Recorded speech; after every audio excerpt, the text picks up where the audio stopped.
Hello, today I'm going to be demonstrating how to use FalconVision to get out different annotation types. In this example, I'm going to be setting up COCO annotations for FalconVision. So to begin, what I have here is I have a basic scenario set up where I'm using our downtown environment that you can find on the Falcon Cloud. I'm using this environment because it already has, it is already fully labeled. All these buildings are labeled, trees, roads, etc. So it's a great thing to use for this type of example. The next thing I've added to this scene is I have just a standard fixed base character because I want to fly around with a camera to collect capture sensor data that we're going to annotate using COCO. So with this fixed base character, I have attached a capture sensor here. And because we're using FalconVision, let's look at its details panel. Notice we've not set up the color depth or anything like that because FalconVision handles this all internally. Only thing we need to add here is down at the very bottom of the Falcon portion of the details panel is this ignore peregrine ignore tab. That is required when you're using FalconVision. The other settings that are important here would be, of course, your buffer width and height, things like your FOV you can set. But with FalconVision, if you've used it before, note that we don't actually use the rate here. You manually trigger captures in FalconVision. So we do so this function here or this method property here is ignored. So that is all that we do for the setup of this is again simple level with that is labeled. I could show you an example of that label real quick too. So if we click on this light pool here and I search in the box for custom data because this is custom data labeling, you'll see the custom primitive data default here and it has a value of 9. We have multiple docs on how to do segmentation in our levels as well as a starter doc on FalconVision. This tutorial assumes that you have already followed that stuff before. So now that we have set up our basic scenario, what we need to do is we need to add our new FalconVision code. By default, FalconVision outputs in a YOLO format. YOLO is a type of dataset used for segmentation and AI training. But say you want to get out something different than YOLO. Well, here we're going to show an example of how to set up COCO data format. This is fairly straightforward, but does require some knowledge of Falcon and some background steps. Before you begin, I would highly recommend you set up the autocomplete tool that is highlighted in our documentation. That is very helpful for navigating through, especially like our source code for FalconVision. If you need to look at that for any reminders, because we're gonna move pretty quickly through that part. Again, assuming that you have used FalconVision before. And so now we're going to begin. We have our scenario here. I'm going to open up the scenario code for this. Just real quick, let's look at the USD. We are on downtown. We have our fixed base character and we have our capture sensor attached. So if we look over here on the left, we have our main scenario script, but I have written a new script here called COCO formatting. This is going to contain the class that is going to update our output data for COCO. Let's start by looking at the scenario script. In our scenario, we are going to import FalconVision, and we're going to import that COCO formatting script that we're going to build out. I have also added this DoPy Unreal Console variable set with max physical page scene capture. You'll find in our capture sensor troubleshooting page that this helps with some shadow clarity in our shadow clarity and glitches in our capture. We're going to load our camera in FalconVision. And I'm going to set up inputs. So this is just so I can use keyboard inputs in this case to actually trigger our camera captures later on. So this is just making sure that we can get keyboard inputs via the scenario script. Now let's look at the actual thing that we're going to be setting up in our COCO formatting Python file. And that is the initialization of the COCO dataset. Normally in FalconVision, we have examples of doing this with YOLO. But I've made it a new class called COCO dataset as opposed to YOLO dataset. And it's going to take some categories for our labels for COCO. And it's going to take the output directory. It's going to take a name for the data set, and also COCO takes descriptions and contributor information. I'm just leaving those blank for now, but if you want to include those, you can. Well, let's continue with this script. So what you're going to find is we're now going to go into the tick. I have these here if I want to get preview displays of our camera output. I'm not actually, you don't need to have this. This is just an option. But the key thing here is you can see when I press the C key, we're going to get our camera, our FalconVision camera, and we're going to call a capture. And we're going to take that capture and we're going to add that capture frame to our data set that we declared here. Okay. And at the very end, at end play, so when the simulation ends, we're going to finalize our annotation. And the reason we finalize the annotation at the end is COCO annotations use one giant annotation file, as opposed to, say, YOLO, for example, has annotations for each individual image. COCO has one giant JSON. That means we essentially have to retain our data from every capture and keep track of it, and then at the end make one big annotation file. So that's why I do this part at end play. So now that I've described our main scenario script, let's talk about the actual custom COCO formatting script that we wrote. You can see here we have our COCO dataset class that we've initialized with our categories, our dataset directory, all the stuff I've just previously described. And COCO format uses JSON, so we are going to need to import the JSON Python module. And this here is the general COCO format. So it has an info section at the top of the output JSON. It has if you have any licenses involved. I'm not really touching that here, but if you do have licenses that are part of your data set, you can enter that information. I have, in here, this is a list of the images that we're going to actually capture. And then we have the annotations. COCO actually is like a pixel by pixel annotation. So basically, every single this annotation list is going to have an ID, so it knows which image from this list to that the annotation is part of, and then it's actually going to tell you every pixel that is part of that annotation. And then finally, we have our COCO categories. So you can see we have a loop here that we use to create this scope for this JSON scope for this COCO categories, which includes three parts. It's super category, ID, and name. So we get this from our inputs that the user does. So if we look at our inputs here, so you can see it's a dictionary. So we have a number and then the name associated with that label number. So that information gets filled in here and is used by COCO to again actually do its understand the categories that are part of the annotation. So that's the initialization. The other thing we're going to do is we want to, of course, set up our base output directory, and we want to make that directory if it does not exist already.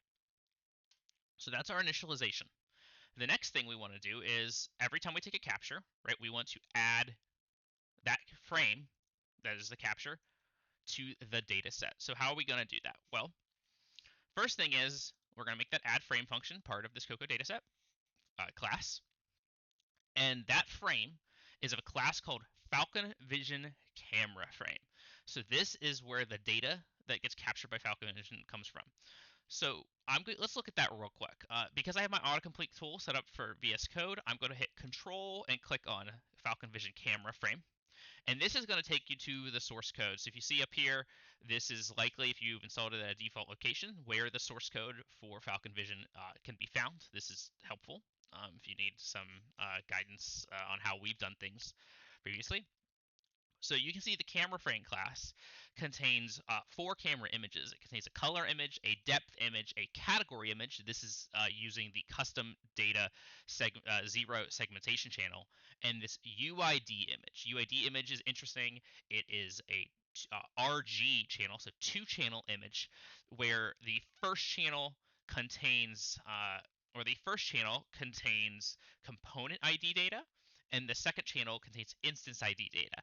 This is very helpful for, first of all, just if you want to segment every single instance in your scene, but this is also if you need to differentiate between multiple objects of the same category, right? Because a category image, every, say, building is going to come up the same in that image. But say you need to differentiate every building of the same type, you can use category image in combination with your component ID image or your instance ID image to figure that out. So this is a very valuable extra channel here that we have access to. And another thing I just want to highlight with camera frame is we're not going to use annotate because, again, this is part of YOLO. But if we look down here, it has it will output it. These images are part of the camera image class, and camera images have several functions involved. These are including, oh, first of all, you see camera images when we save them. They will save based on the type of image they are automatically. So depth data is automatically going to be like a numpy. Image data is automatically, can be JPEG or PNG, depending on what you need. But you also have the ability to take this data and get it out as numpy data, because that is how we typically store it. So if we look at camera image, here we go, sorry. And if we look at camera image, you can see when we initialize it, self data, it returns a numpy array. So that numpy array is your actual array of your data. Another thing, just real quick to highlight, is that some types of that data are, they're in different shapes and formats. So please, do a numpy data type check depending on the type. But we're going to go over what's necessary for this example. So, add frame. The first thing I'm going to do when I add a frame is I'm going to make my color. I just need to save a color image for my COCO annotation. It's just made of color images in an annotation file. So I want to name this file, this image color, and I want to give it a padded 0 count. I initialized, I forgot to mention, I initialized up here just a count of our current image, so we can keep naming these things sequentially, and it's going to be padded with zeros up until the number is 12 digits long. So if you've not seen ZFill, if I have 1 here, it's going to have 11 zeros followed by a 1. If I have 20, or if I have 10 here, it's going to have 10 zeros followed by 10. That's just basically make sure this number is always 12 digits long. So I've established my file name, and now I'm going to actually do my COCO annotation. So as mentioned before, COCO annotations, it's one giant annotation file. So we are tracking that all in this self-output JSON. And the part we need to add for every annotation is we need to add the images, and we need to add the annotations for those images. So in update, we're going to cover both of those in this update annotation. First thing is that image that we're going to save, we need to add the information for it. So this is the data in JSON format. Again, for that image type, it's going to be ID, width of the image, height of the image, file name, and the license number. I don't actually know off the top of my head what is the license, but we just have one there for now. Next, we have what we want to do is, so up here, we want to append, or we want to add to this list, this image list here, this image information that we have gotten from our frame, from our current image count, and our image file name that is going to be saved later. So we want to update that information, and that's literally it for adding the image part of the COCO annotation. The next part is we want to fill in the annotations itself. Now this part gets a little complex, so we're going to go bit by bit here. The first thing we need to do this, of course, is our actual segmentation. So as mentioned before, if we look back in our camera frame data, right, we get a color image and a category image and the UID image. Those are the three we care for this part. We actually really care about the color, the category image, and the UID image. Let's look down here.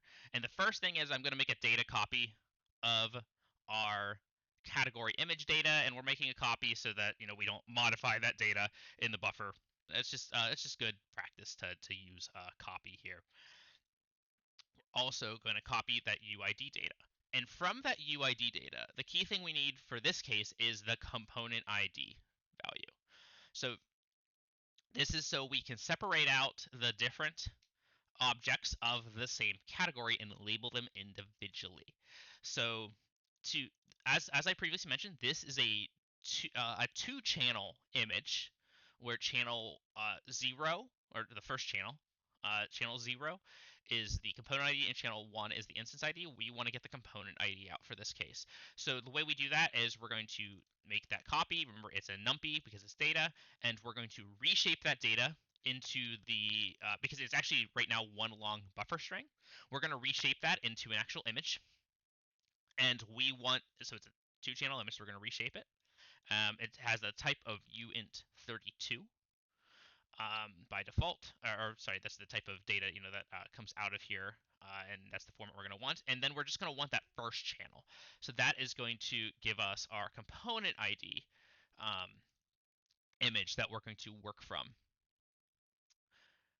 Next, what we're going to do is we're going to create a binary image mask. This is what we're going to use to find the contours to actually get the different label components of our image. So if we just scroll down a little bit, in our annotation, this is where our final annotation is going to go. There's a couple key things. We need an ID for the annotation itself. We need the image ID, so this is going to correspond to the number in the annotation file for that object. We need a category ID, so again, it's the category of this annotation specifically. So is this a road? Is this a bench or grass or whatever? We're going to place a bounding box around that area. So COCO includes bounding boxes. We're going to calculate the area of that box. Is crowd we are not going to use in this case, so it's just going to stay as 0. And last, we're going to contain the actual segmentation shape here. So this is the contour list. This is the polygons that go around. This is the polygon that actually forms the shape of this segmentation. So I mentioned like this segmentation is actually really precise. So this is going to fill out. You'll see at the end, it's actually a very detailed shape outlining the COCO object. Let's get into this now. So we're gonna create a for loop here. This is a fairly slow process. We might release a tutorial later on how to use multi-threading to speed this up, but this is going to be just using a single thread, so it can be a bit slow to process this part. But COCO is a pretty heavy data annotation format. You can see now what we're going to do is we're going to create this mask, and this mask is what's going to be used to fill out, specifically separate out each component of the segmentation that we're currently working on, or the segmentation category that we're currently working on. So we're going to make a blank, black, an all black zeros image for the mask. Of the shape of our output data, so segmentation component, right? So we're going to create that of the same shape. It's going to be a uint8. If you have values bigger than uint8, you can make this a uint32 if you want as well. In this example, we're only going up to, I believe, 15 or 16, so we can use uint8 to save some memory there. So we're going to do a for loop over an enumerated for loop over the unique component ID. So we're going to look at the component ID image, and we're going to find every unique ID in that image, as well as keep track of its current loop value, because we're going to need that loop value for this ID later. We're going to then create. We're going to find out where in our component image this component ID is found. So this is going to be the masking information. So this is where this is going to be the coordinates in our segmentation image where this data is found, and we're then going to create we're going to get the segmentation ID values for out of that correspond to this location in the mask. And if that ID is 0, we're actually just going to ignore it for now. That's just because we're not labeling zeros. You'll actually find in our output that those will not be labeled. And we're also going to say, hey, if that segmentation ID that we find is not in our category list, then we want to ignore it. So we're just going to continue next through the loop, right? So if we look here, um, say we have a 20 that we find ID wise, well, that's not in our category list, so we would ignore it and continue on.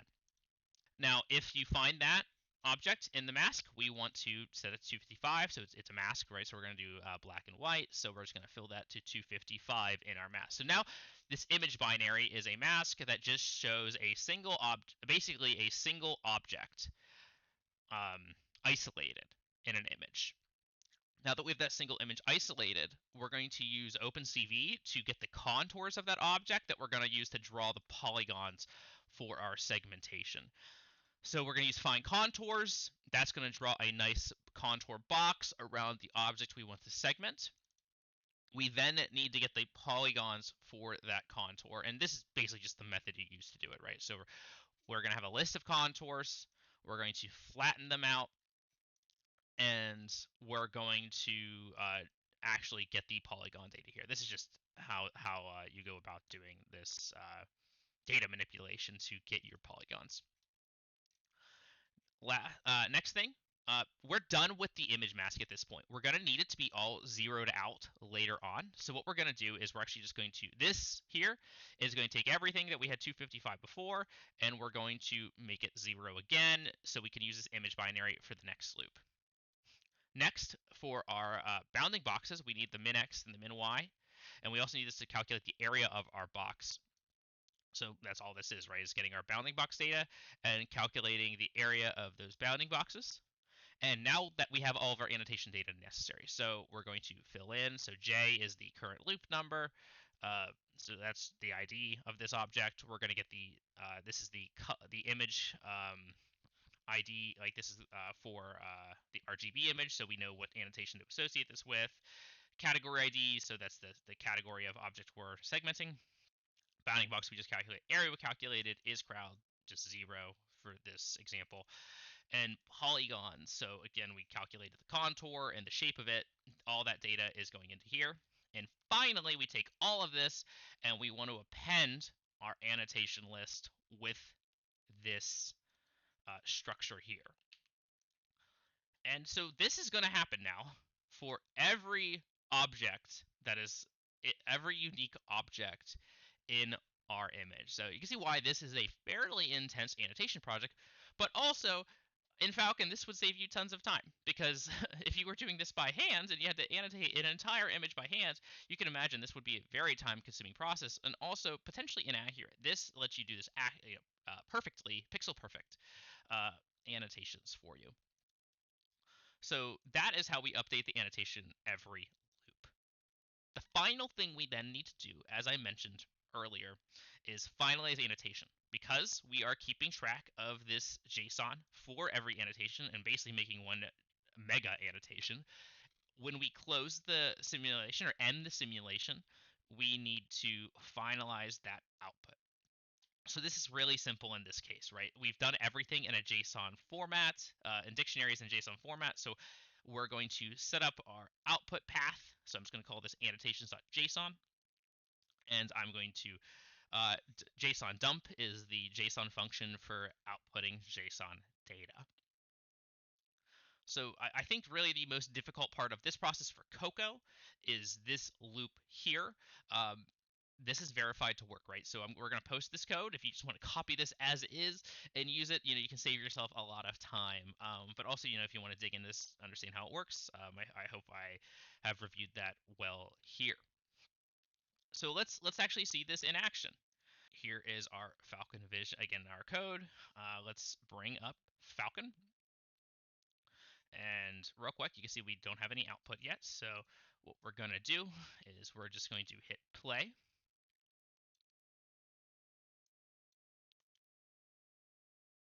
Ignore that warning there. That warning there was just due to my version controlling.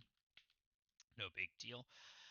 All right, so I'm flying around, and I have the capture triggered to C. And so I hit C, it freezes up for a second because we have a lot of annotation to do. If you multi-thread this process, that will be much faster. Just keep in mind, you could start getting a backlog of annotations. So just be careful with how much you store. All right, I'm just gonna take a few images here, fly around. Okay, and we'll take one more,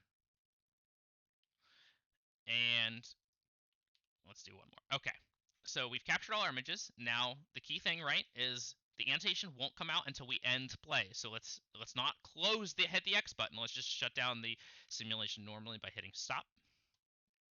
All right, and let's look. We have a output folder named COCO data. That is what we had named it right down here. Let's look at it. All right, we have our annotation. So we have our images that we took. And we have our big annotation. As I mentioned, that segmentation, right? This giant file. This is the COCO format. It is pretty intense looking if you haven't seen it before. But I have a way to view this. If you look up COCO annotation viewers on Git, you can find some different viewers for it. I have one here ready to go. So it's just literally called COCO Viewer. So let's view this data. So in this case, I am already in the. So in this case, it's called cocoviewer.py, and I am going to send it to my images, or the path to my image folder here, and I'm going to give it the path to my annotation file. Let's copy that. That's how this COCO viewer works. So I got my path to my annotation JSON. Let's run this. And you can see here, we have our output annotation file. Only thing I don't like about this viewer is I want these labels to go away sometimes because they can be pretty intrusive. But let's hide these bounding boxes. Well, first of all, you can see we have bounding boxes around everything. We are labeling on a component by component basis. That's why. So, for example, if you look at these buildings, they have multiple parts to them, all labeled. That is the part of that. Like we can hide the mask. You can kind of make it a little more transparent. Let's isolate different parts, right? So let's see. All right, this is all of our fences and poles labeled.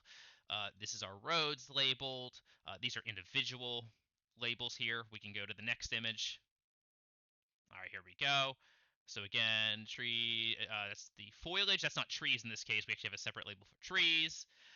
If we look at our, I don't know if there's any, oh, there's two little rocks down there. You can see it's very pixel perfect, right? Our pavement, that's separate from the roads. And yeah, so that is the output.